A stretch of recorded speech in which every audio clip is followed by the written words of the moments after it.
भारत और कनाडा के बीच लगातार तनाव बढ़ता जा रहा है। कनाडा की यात्रा करने की सोच रहे भारतीय या जो भारतीय कनाडा में रहते हैं उन्हें लेकर विदेश मंत्रालय की तरफ से एक एडवाइजरी जारी की गई है। दरअसल इस एडवाइजरी में विदेश मंत्रालय की तरफ से कहा गया है कि जो लोग कनाडा में भारतीय रह रहे हैं या जो भारतीय कनाडा की यात्रा करने की सोच रहे हैं वो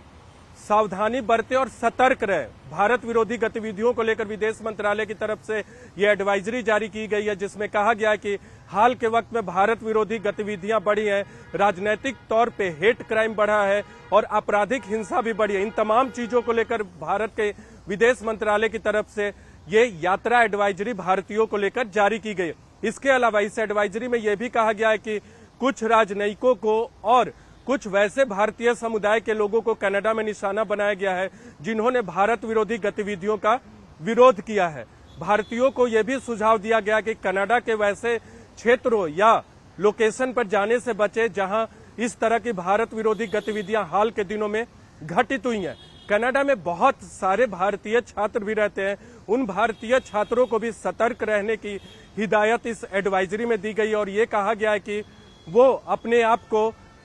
भारतीय उच्चायोग या consulate general of India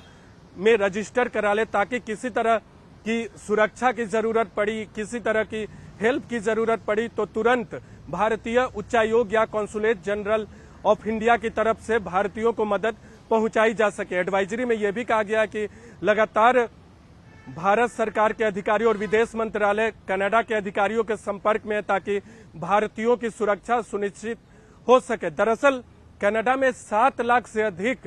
non residents Indian रहते हैं। इसके अलावा 2,30,000 के करीब भारतीय छात्र रहते हैं, यानी 10 लाख के करीब भारतीय वहां मौजूद हैं और उन तमाम भारतीयों के लिए भारत सरकार और विदेश मंत्रालय की तरफ से हाल के दिनों में कनाडा से खराब हुए रिश्ते की पृष्ठभूमि में यह एडवाइजरी जारी की गई है। इसके अलावा आपको बता दें कि कनाडा में सबसे अधिक सिख आबादी, भारत के बाद अगर कहीं सिख आबादी रहती है तो वो कनाडा में रहती है और कनाडा के 4 ऐसे राज्य जो बड़े राज्य हैं जिनमें ओंटारियो, जहां कनाडा की राजधानी ओटावा भी है और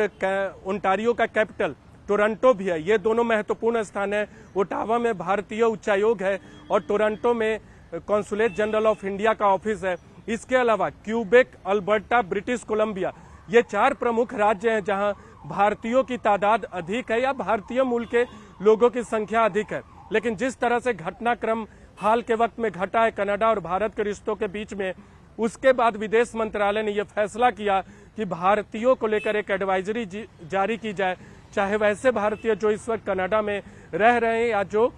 आने वाले वक्त में कनाडा की यात्रा करना चाहते हैं। कनाडा की तरफ से भी इस तरह की एक एडवाइजरी जारी की गई और ये कनाडा के लोगों को सतर्क किया गया कि वो भारत की यात्रा करने से पहले तमाम चीजों का ध्यान रखें। एक तरह से कनाडा के लोगों को भी भारत की यात्रा करने को लेकर आगाह किया गया कनाडा सरकार की तरफ से। लेकिन अब भारत के विदेश मंत्रालय की तरफ से यह एडवाइजरी जारी की गई और इस एडवाइजरी के कई मायने हैं। दरअसल विदेश मंत्री एस जयशंकर आज प्रधानमंत्री नरेंद्र मोदी से संसद भवन में मिले। उस मुलाकात के कुछ ही देर के बाद विदेश मंत्रालय की तरफ से ये एडवाइजरी जारी की गई और तमाम भारतीयों को ये एडवाइस किया गया कि कनाडा की यात्रा करने से बचे, खासकर वैसे इलाकों में जहां हाल के वक्त में भारत विरोधी घटनाएं घटी हैं। इसके अलावा वैसे भारतीयों को भी जो इस वक्त कनाडा में हैं या वैसे भारतीय छात्रों को जो इस वक्त कनाडा में हैं, उन्हें भी सतर्क रहने की हिदायत इस एडवाइजरी के माध्यम से दी गई है।